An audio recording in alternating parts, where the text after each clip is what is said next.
Hello again. Welcome to the second of this series of podcasts about spousal maintenance.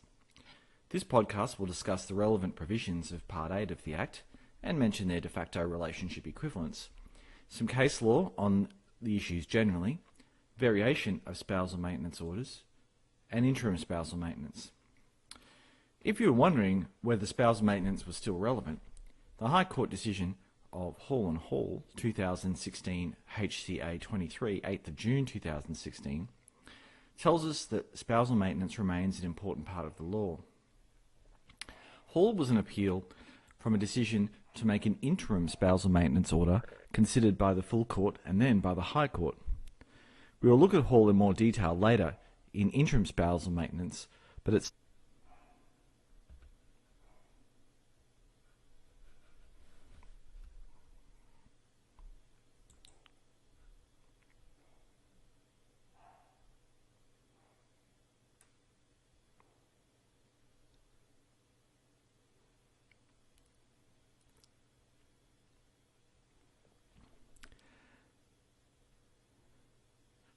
Spousal maintenance orders can be made both for the benefit of married couples or de facto spouses. Time limits apply differently depending on the nature of the relationship. If parties are married, then Section 44.3 provides that any application for spousal maintenance must be brought within 12 months of the date on which the divorce order took effect. However, Section 44.4 provides that in the case of spousal maintenance only, not property settlements, which has a different test, then a court can grant leave, or that is permission, to proceed out of time if the court is satisfied that, at the end of the period within which the proceedings could have been instituted without the leave of the court, the circumstances of the applicant were such that the applicant would have been unable to support himself or herself without an income-tested pension, allowance or benefit. The equivalent sections for de facto relationships are sections 44 subsection 5 and 44 subsection 6. Before looking at the individual sections of the Act, let's look at the structural approach to spousal maintenance applications. The slides show you the elements extracted from the case of the marriage of Bevan from 1995. At pages 81981 to 81982, the full court wrote, "Taken together then, we would state the law that an award of spousal maintenance requires 1. A threshold finding under Section 72, 2. Consideration of Section 74 and Section 75(2), 3. No fettering principle that a pre-separation standard of living must automatically be awarded when the respondent's means permit, and 4. Discretion exercised in accordance with the provisions of Section 74 with reasonableness in the circumstances as the guiding principle."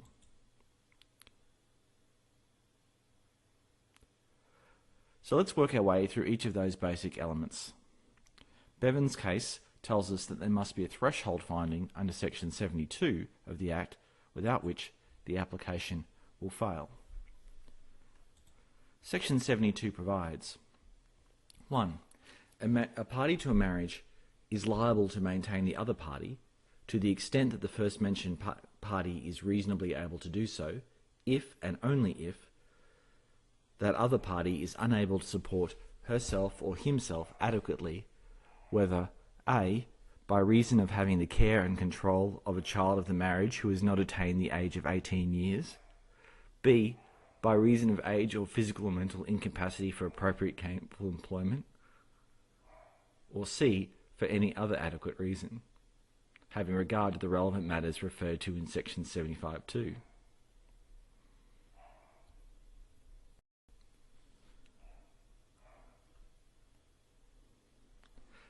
But what is adequate? Does it mean that if the applicant can support themselves at a, for example, bare subsistence level, then do they lose their entitlement to maintenance? At the other end of the spectrum, is a spouse to a marriage entitled, after separation or divorce, to a standard of living equivalent to that during the marriage? The answer, from the 1978 decision of Nutting, is that the standard is somewhere in between. In Nutting, Lindenmeyer J. wrote that the standard of living which the wife was entitled to expect in the future which was reasonable in the circumstances, and not necessarily that to which she was accustomed during the marriage.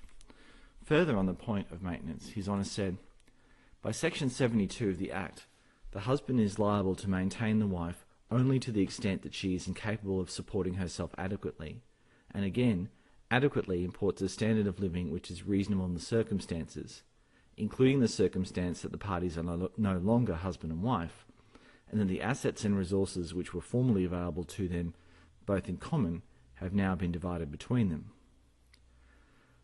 So we know that that standard, having regard to Section 75(2) of the Act, also takes into account that the parties are no longer husband and wife and have two households. This covers the issue of the word adequately. Section 72 has two reasons: care of children or incapacity for gainful employment. There is also any other adequate reason mentioned in Section 72, although there does not appear to be any decisions on this third reason.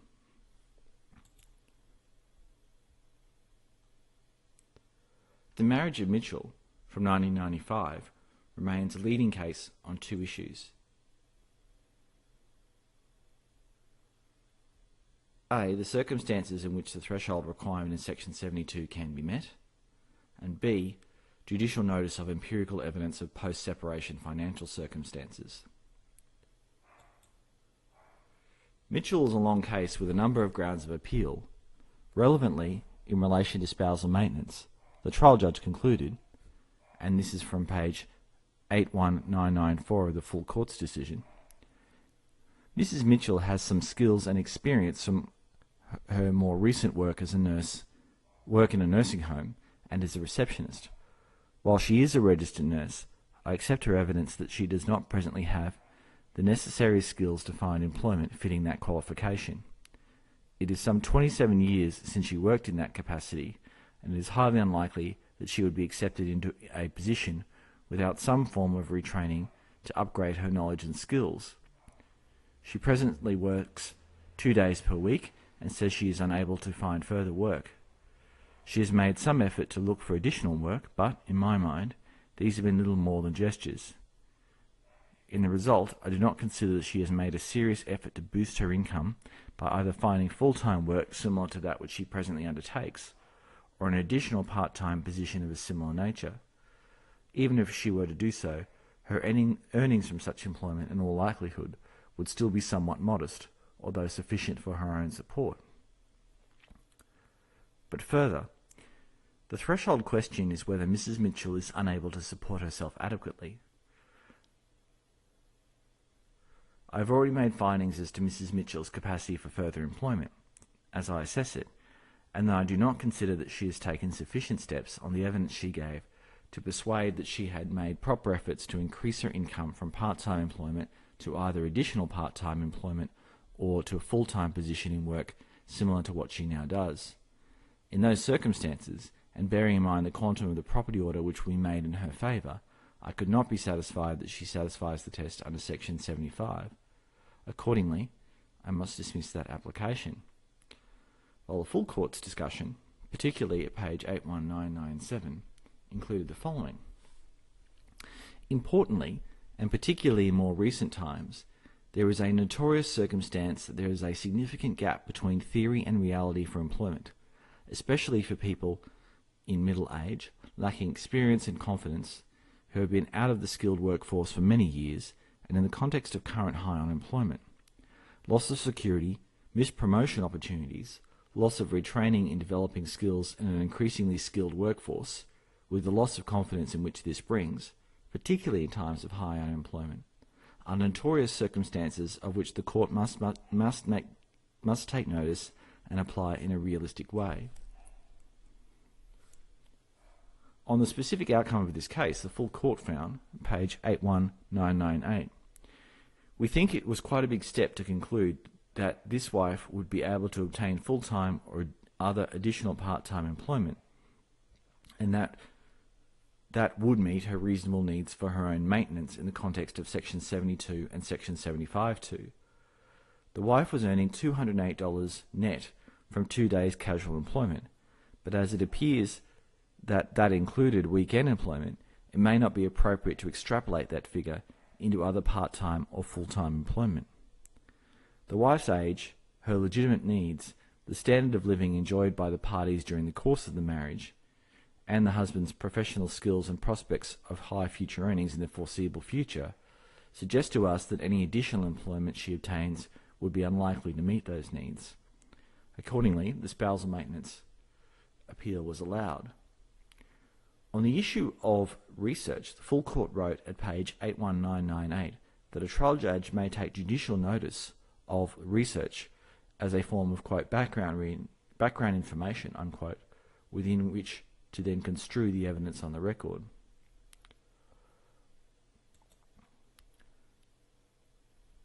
The next case to look at is Best and Best from 1993.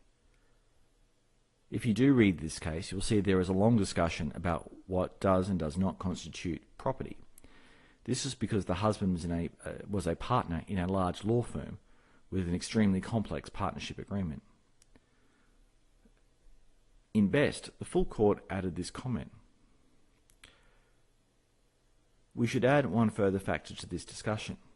In the wife's original application, she sought lump sum maintenance as an alternative or in addition to a property order under Section 79. That aspect did not seem to have been pursued in any significant way at the trial, nor was it pursued with any vigour in this appeal. In cases such as the present, where there are minimal assets, but on the one side significant needs and on the other a significant future earning capacity, the power to order lump sum maintenance, which may be met by annual payments over a period of years against that income or savings from it, may be an appropriate course. In such cases, and provided that the requirements of the Act are otherwise satisfied, it may be a mistake to conclude that where there are few assets, they should be divided, and that is the end of the matter other than for periodic maintenance. Having regard to the manner in which the case has been conducted throughout on this issue, it is unnecessary for us to consider this further. But it should be recognised that the, quote, clean break, unquote, concept may have been taken to extremes in the past and requires careful consideration in light of the changing economic and social circumstances and the benefit of experience over the past decade or so. See, for example, the discussion in Mosier's case, which is referred to in Mitchell's case. Best's case reminds us of three things. First, when there is a significant disparity in earning capacity or access to financial resources, spousal maintenance should be in the mix.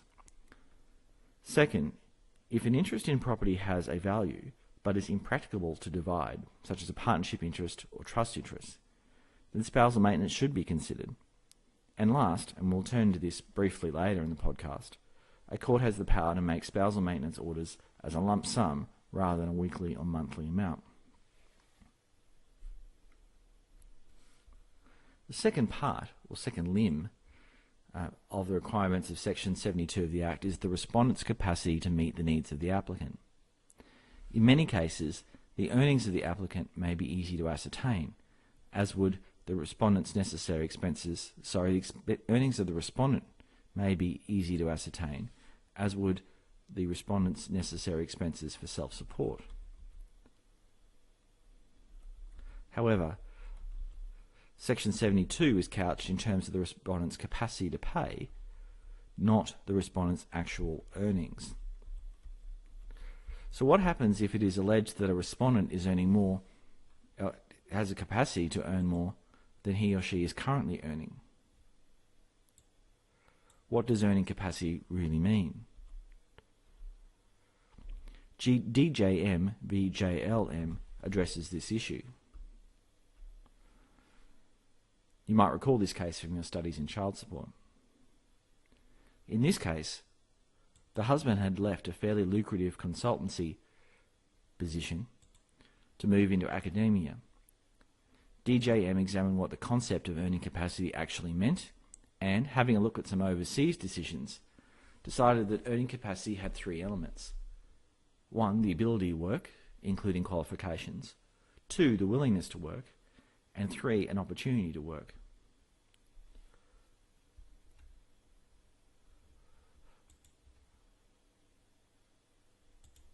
So what role do the Section 75.2 factors play in all of this? The plain wording of Section 75.2 sets out that a court must consider and take into account all of the relevant factors. Unfortunately, Section 75.2 does not expressly say whether the factors should or should not be taken into account in determining the threshold question in Section 72. However, given the case law, it seems that Section 75.2 is also used to inform the reasonableness of the applicant's needs and also to assist in determining the respondent's capacity to pay. Section 75.2 has multiple subsections, which are individually addressed at pages 516 to 520 of Family Law Principles.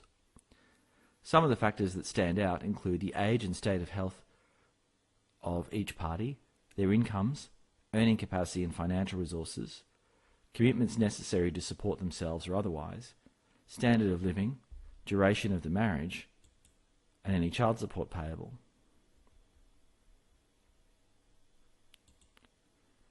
There are a number of other sections applicable to spousal maintenance applications. Section 80 deals with the powers of the court in any application under Part 8, whether for spousal maintenance or property settlement.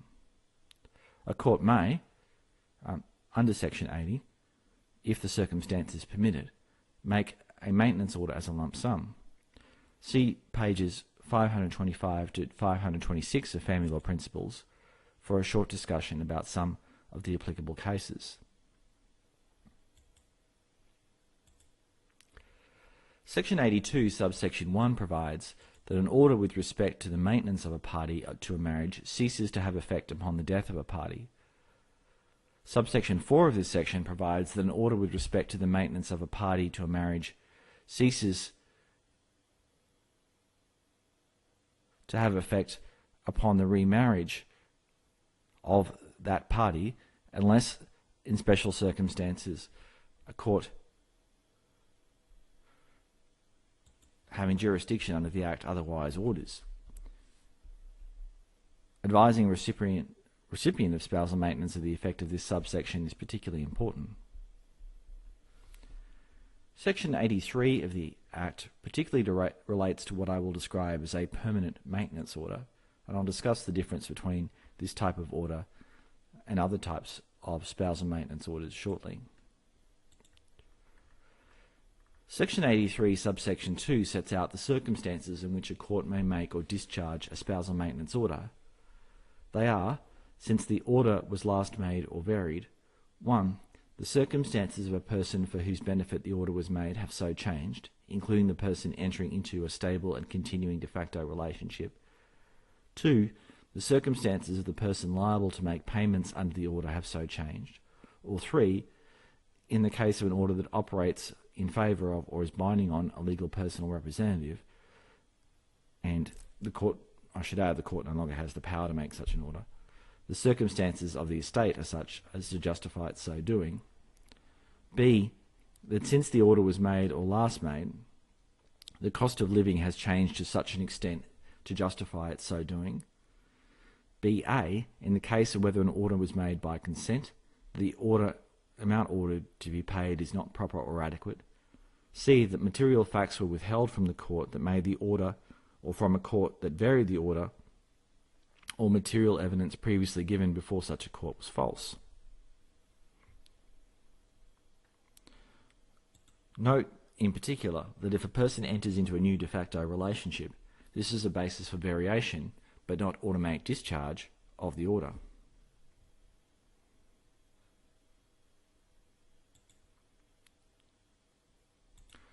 A moment ago, I referred to what I called a permanent spousal maintenance order. This is an order that disposes of all applications for final orders before a court.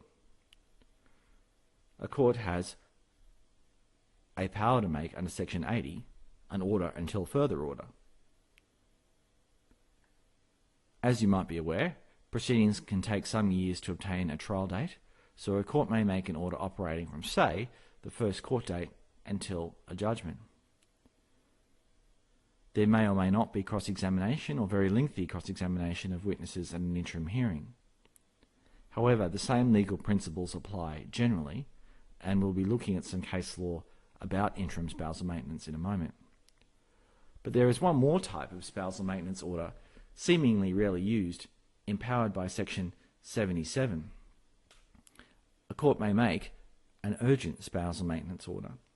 Section 77 provides that if in immediate need of financial assistance, an order can be made, but it is not practicable in the circumstances to determine immediately what order, if any, should be made. The court may make an order for payment pending the disposal of proceedings of such periodic sum or other sums as the court considers reasonable. Although there is nothing specific about it in the Act, one assumes that an urgent spousal maintenance order would be made together with an adjournment of proceedings to consider what interim spousal maintenance may or may not be made on fuller consideration of the evidence. At least in theory, Section 77 orders would be likely to be made on an expedited or ex parte basis. Let's turn to interim spousal maintenance. Your slide has a reference to the full court decision of Kiesinger and Paget from 2008. It makes the point that interim proceedings are limited, and accordingly, the trial judge has a broad discretion. In the Family Court of Australia, that is under the family law rules, there is a limit to interim proceedings. Rule 5.10 of the family law rules provides that a hearing time of interim or procedural application must be no longer than 2 hours, and cross-examination will be allowed at a hearing only in exceptional circumstances. There is no equivalent rule in the Federal Circuit Court rules. However, you can assume that the allocated time in the Federal Circuit Court is likely to be shorter, not longer. Let's return to Hall and Hall. Hall and Hall does not seem to dramatically change the general.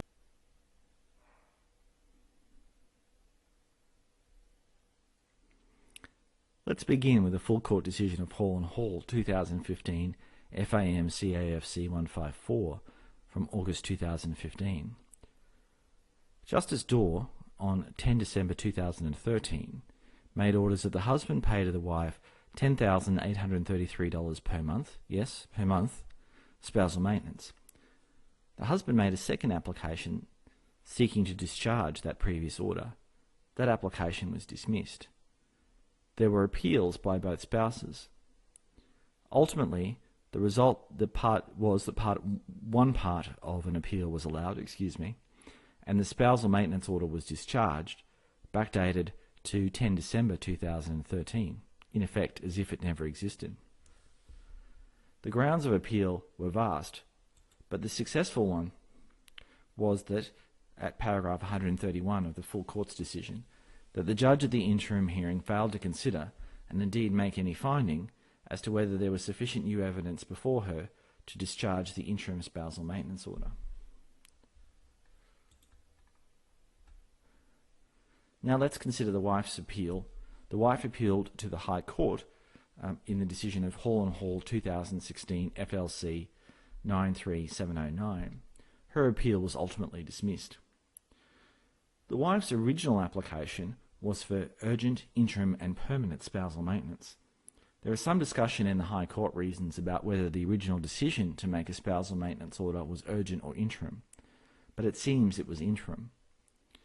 The key issues on appeal were those set out by the majority at paragraphs 14 and 17. At 14, the wife's financial statement disclosed that she had an interest in the estate of her late father, the value of which was not known to her. She explained in her affidavit evidence that her father had died on 9 July 2009, having started a business in which she had never had an active role. She did not have a copy of her father's will and did not know the particulars of her father's estate. The business was run through a corporate structure controlled by her brothers. The primary judge explained in her reasons, this paragraph 17, that the absence of information about the nature and extent of any interest of the wife in the estate of her late father meant that no such interest could be taken into account as a financial resource of the wife in determining the application for the interim order. The primary judge explained that she was satisfied on the evidence then before her of the wife's need for spousal maintenance and of the husband's ability to pay. However, Information emerged subsequent to the first hearing that the wife's father had, in his will, expressed a wish that the wife receive a cash payment of $16.5 million upon her divorce from the husband, and an annual payment of $150,000 notwithstanding. The wife did not depose to whether or not she had requested the annual payment from her brothers, only that she had not received the payment.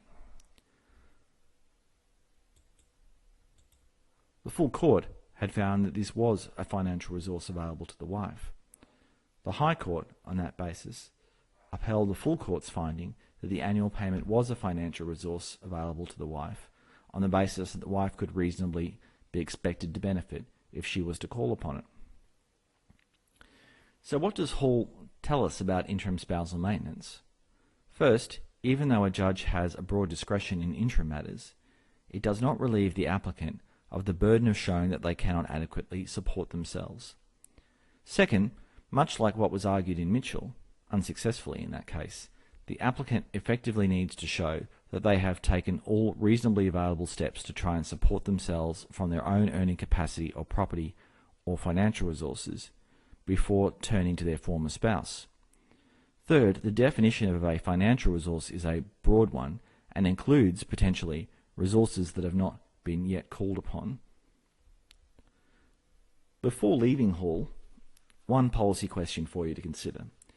The first podcast discussed the prevalence of relative poverty post-separation. Do the circumstances of Hall reflect the full court's discussion about poverty in Mitchell, for example? Is there a problem with the practicalities of obtaining a spousal maintenance order? I'll leave it to you to consider those issues. The next issue I want to address is the interrelationship between orders for property settlement and spousal maintenance. If a court is hearing an application for permanent spousal maintenance and property settlement at the same time, which one should be determined first? For the answer, we return back to Bevan from 1995, where the full court wrote at 81980, in making the maintenance orders, the court was bound to consider the proposed property orders and their effect, either on the wife's needs or on the husband's capacity to pay maintenance. It follows that, in cases where both applications are being considered, a court should first determine the property issues, consider the effect of the final orders or proposed final orders, and then turn to the issue of spousal maintenance. The final matter I want to remind you about is that there are equivalent but separate sections for de facto couples. You should ensure all of your references are to the correct sections, not sections when, for example, there is a de facto relationship. Do not use sections 72, 74 or 75 to. They'll be incorrect.